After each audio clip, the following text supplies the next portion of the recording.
Hey everybody, it's Jason with the Board Game Mechanics, and today we're going to take a look at a game called Spots.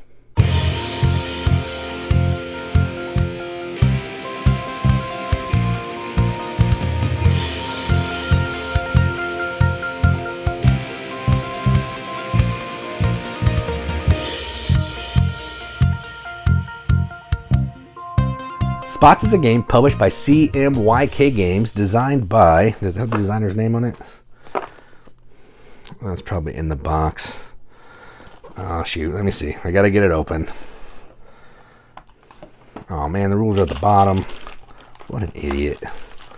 All right, there we go. Who's this designed by? Anybody. John Perry, with development and design by Alex Haig and Justin Vickers. Plays 1 to 4 players in about, what's it say?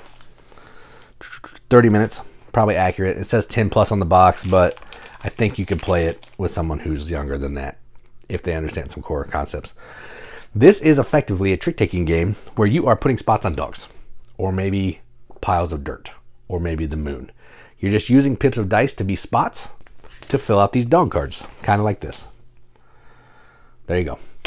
And you're trying to be the first player to get all of your dice onto your dogs 6 times. You want to get 6 completed dogs from the gray side to the blue side. Now, that sounds easy enough, but there's some push your luck that if you go too hard, you roll too many dice, you may bust and you lose all your dice on all your incomplete dogs and other dice in your yard, which is rough. So, if you want to see how that works, there's 2 ways. You can click the link in the video description for the playthrough. I also played a whole game of it with my daughter. You can find that on the channel as well. I'll link it either in the video description or at the end. So you can check that out if you want to. Otherwise, stick around here and we'll talk about the components.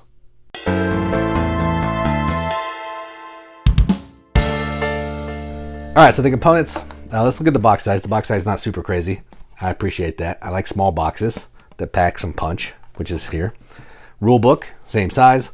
My favorite thing, it teaches you how to play just fine inside. Gives you what you're doing on actions, what you do when you roll dice, other important rules. Basically, everything you need to know about the game is right here. That's fantastic. Be nice if everybody had a card like that, but c'est la vie. Now, let's look at the dogs. There's a pile of these dogs. On this side, this is the completed side.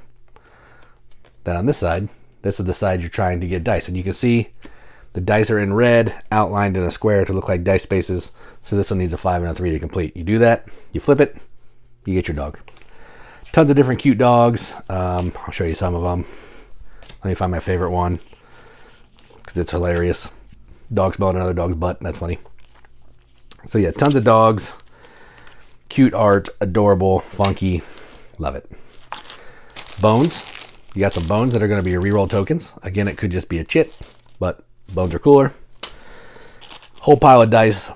They're basically just white dice with pips.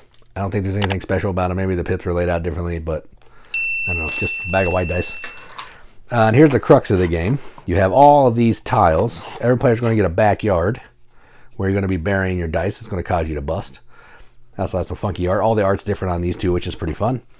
And then you're going to have all of these tiles here, which are the actions selection pieces that you can take in the game. So you're going to have this many different options of actions that you can take in the game. Really nice cardboard, easy to understand. All the text is pretty simple. They're not laid out in the rule book. No clarifications, so that tells you how simple they are. And I do think that they don't really need to be clarified. So they have a whole pile of these. Yeah, the components are nice. It's basically just dice, cards, and some cardboard. The cards I wish were a little bit nicer. And one thing that I hate, they are lightly linen finished, but one thing I hate is I like to flip cards like this, but then they're upside down. So when you flip these cards, you got to actually flip them. Just a little thing, but it's kind of annoying to me, so I wanted to mention it. So yeah, those are the components. Good quality cardboard, nice dice, nice wooden bones. Yeah, there you go. Let's talk about what we think about the game.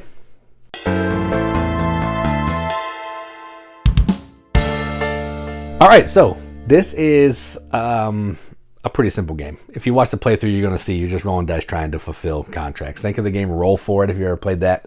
There's going to be some cards with some numbers. You roll dice, you try to get those numbers. But this one, however, has the push your luck element where if I can't place a die, I bury it in my yard And if I have over 7 pips in my yard, I bust.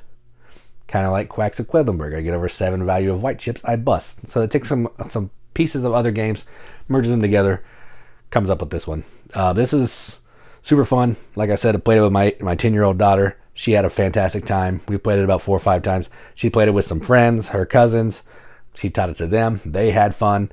It's super welcoming. It's family friendly. And who doesn't want to roll some dice and make some cute little spotted dogs? There you go. So I'm going to give this a BGM accepted seal. This is going to get an 8 out of 10 on BGG, which is a 4 out of 5 wrenches on an arbitrary wrench scale. That means absolutely nothing. But we have to give it the games that we enjoy, and that is what I am going to do. So that is Spots from CMYK. I'm Jason with the Board Game Mechanics. And as always, keep gaming.